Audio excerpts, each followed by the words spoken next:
Hello, and welcome back to another Pen Talk. Thanks for tuning in. Thanks for joining me in my journey through the wide world of pens. And yes, we have a pen held up by a crab on a spinning turntable. I think it looks great. Hopefully, you recognize the pen. There are some distinguishing features there. Also, some things that are a little different. Yes, this is a kind of new model of the Jinhao 100 Centennial, which they came out with probably about a year ago, which was more in the classic dual-fold design with black end caps. But this one is all a very nice turned acrylic color.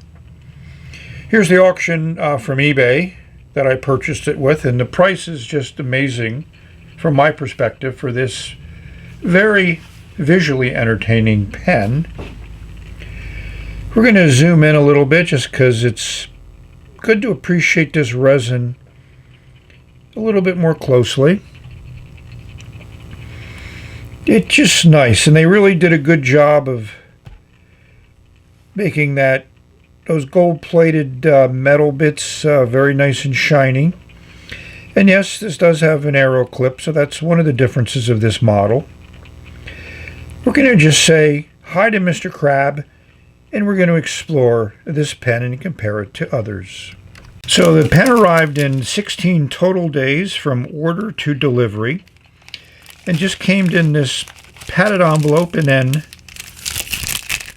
a nice cellophane condom sleeve with some identifying markers, and at least this date printed on there is May 15th of 2021, so not quite a month ago, and it's in my hands. And I'll give you the translation of the Chinese characters here for those that are curious.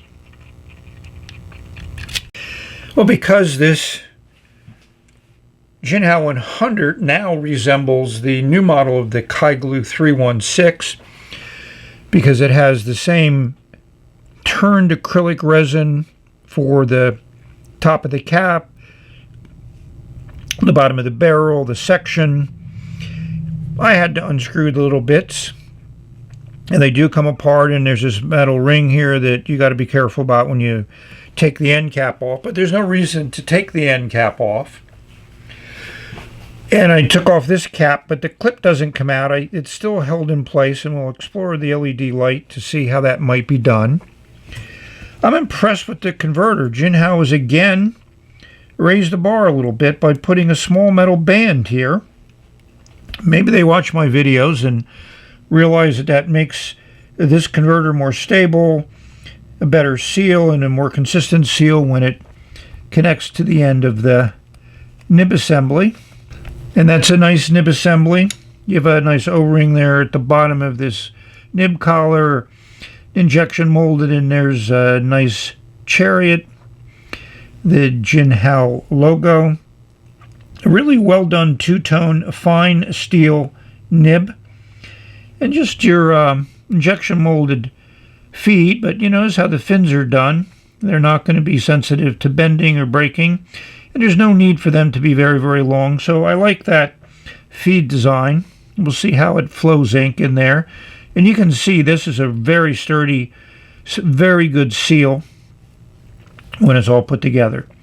I think we need to darken the room and bring in the LED to see how that resin looks under some different light. And we're removing some sources of light.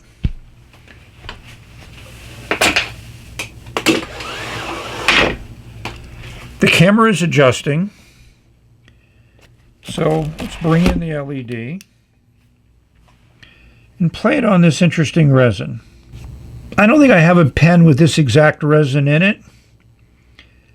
It's not really, it's kind of like in the cracked ice tradition, but not all the way.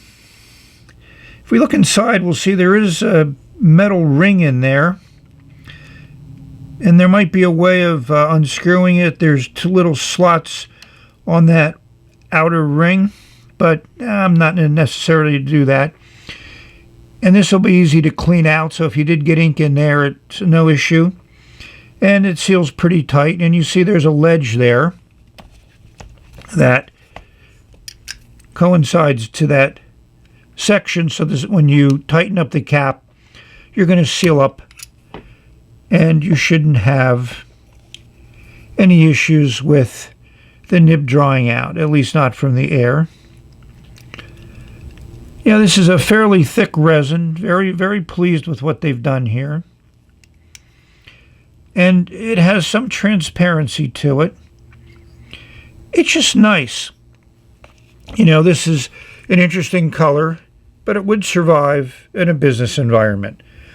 So I think we need to do some comparisons, and I got to come up with an ink. Before we leave the disassembled Jinhao, so I want to talk about this nib assembly, and yeah, the nib and feet will pull out easily, but I just want to see how it works as it comes from the factory, and I will flush it to make certain it's clean. But I put a little silicone grease on that O-ring, I put a little silicone grease on these threads. If you look at the section, you'll see that there's just a slight ring here glued into this bottom of the section. Is it for aesthetics? Is it functional? I would say it serves both purposes. Reinforces that edge and gives you a nice little look reminiscent of that dual fold look. I love that O-ring at the bottom of this metal piece. And also, if you look inside here, the threads that this nib assembly screws into are metal, and I think that makes for, again, longevity. And those threads are nice and coarse, so it's easy to put it in and thread it into place. Tolerances are very good on all the pieces, and when you tighten down that assembly, you can feel it tighten up against that O-ring, and it seals and comes to the perfect length there. Again, a very, very nice design, and for a pen that's $16 US delivered, it's a great amount of engineering, well-designed parts, well-manufactured, nice tolerances, say no more. So the obvious pen to compare the Jinhao to is the new Kaigalu pen, the 316, which we have 4 examples here that run the gambit as far as acrylics go. Here's the older version of the 316. So they made the finial the same material as the barrel and an end cap, and they did the same here with the Jinhao 100. Here's an example of the older one with the black end caps. So these also unscrew this end cap and the top cap finial. I can take it or leave the arrow clip. It is a very functional clip, but I also like this nice design that Kaigalu uses on their clip. And I also like this new band that they put in for the cap band. I like it better than this kind of like plain design here. To me, the Jinhao is just a little bit big, and it kind of dominates the design. I don't think it detracts that much, but I certainly like the more refined cap band that Kaigalu uses. I'm just going to post one of the Kaigalus to compare to the Jinhao 100. I mean, the dual fold design, none of these post well. They post high, they don't post very securely, and they certainly do make for an extremely long pen. And the pen is more back-weighted, impacts the writing depending upon the weights of the caps and stuff. I think we need to zoom in a little bit on these nibs that they're using, because I think they've done a nice job there. So both of these nibs are nice, big number 6 size nibs. They're two-tone. We have gold and rhodium. The Jinhao has this metal band at the end where the Kaigalu doesn't. Like I say, it's a design, a form, or function, and I think I could either take it or leave it, but in the classic dual fold design, at least the dual folds that Parker started making in the 90s, they did put a band in both places. This is a medium nib, which I really, really love, and the fine nib I'm learning to enjoy more, but Jinhao also makes an excellent medium nib, which I think compares to the Kaigalu in writing experience. So here we have my other Jinhao 100s. This is that great cracked ice orange, the check in the blue, a very classic dark green cracked ice design, and this is the first one I got, which is not exactly red, kind of more orange, and I just threw in, for snorts and giggles, a M600S, just to show that Moonman also has a nice line with a lot of different acrylics in it, including a check version, but it costs even more than the Jinhao check, which is the most expensive of the 100s in this category. It's more than double the price of this red one. The orange one, I got two, and I gave one away, and the one I gave away was extremely well received by its new owner. What I found interesting is this new converter, at least I'm calling it new, and the red one is better than the one that's in the blue check, which again costs more than twice as much. I like all these from a writing perspective. You know, you don't need to post it. It's not something you can post, so therefore you need to be able to handle the pen well without posting, and these all work well. The dual fold design, I think, lends itself to that type of writing. We'll give you a link to my dual fold playlist so you can explore in detail any of the individual reviews if you wanted to learn more about any of these pens. The proverbial what ink question. Well, I haven't used this ink for a while. I think I just recently cleaned out a pen that had a little bit of residue left. Yeah, I just like the ink. It's definitely in the orange family with some interesting perspectives on it.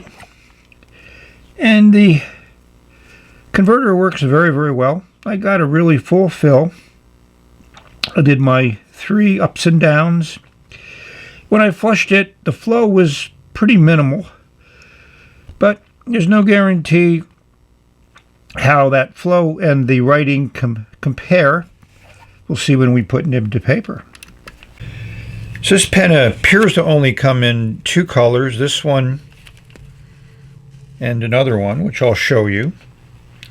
The price is very consistent. It's a few dollars more than the regular line, which I'll call the Jinhao 100s, which we showed you some examples of earlier. Will it come in other acrylic colors? My guess is absolutely. They've really expanded the first line of the Jinhao 100s to really have a phenomenal amount of different acrylics in it. So I'm expecting this to do the same. We'll see. So now we've come to that all-important how does it write part of the video. And also when I share my editorial opinions on this pen. Well, spoiler alert, I like it. I like it a lot. The cap takes more turns than it should to come off, much over 2 turns. I'll tell you exactly how many. But once you get the cap off, it's a very comfortable pen. It's on the light side. I'll give you the weights. And as we discussed, it will post, but it makes for a gigantically long pen, and it's not very secure. So the dual fold design is not necessarily one for those who love to post. Go for the balanced design where you have a nice torpedo end or cigar-shaped end, and then the caps are generally post better. But I really tend to like the look of a flat top. So that section is very, very comfortable for me. We'll give you the dimensions of the section. And we'll also give you those lengths so you can put things in perspective. And one viewer commented on the Azir Indian pen that it was bigger than he expected it when it arrived. And my response is it's hard to interpret dimensions. I try to show in my hand, so therefore you can get a perspective, because my hand pretty much doesn't change in its size, at least not to my view. But that's just a nice resin, just a good looking pen, and I think we'll see a good writing pen.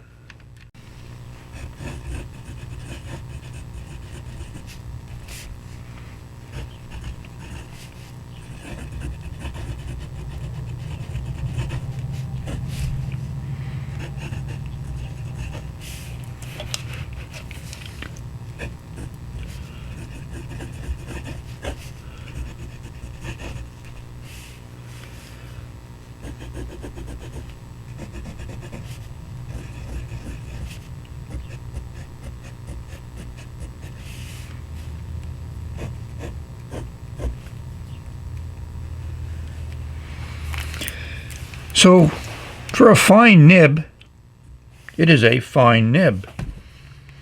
It writes well. It's a decent amount of ink there.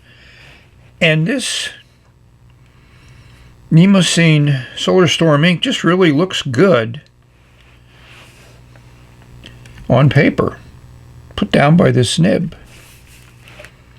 I'll give you a little bit more of a close-up look at it.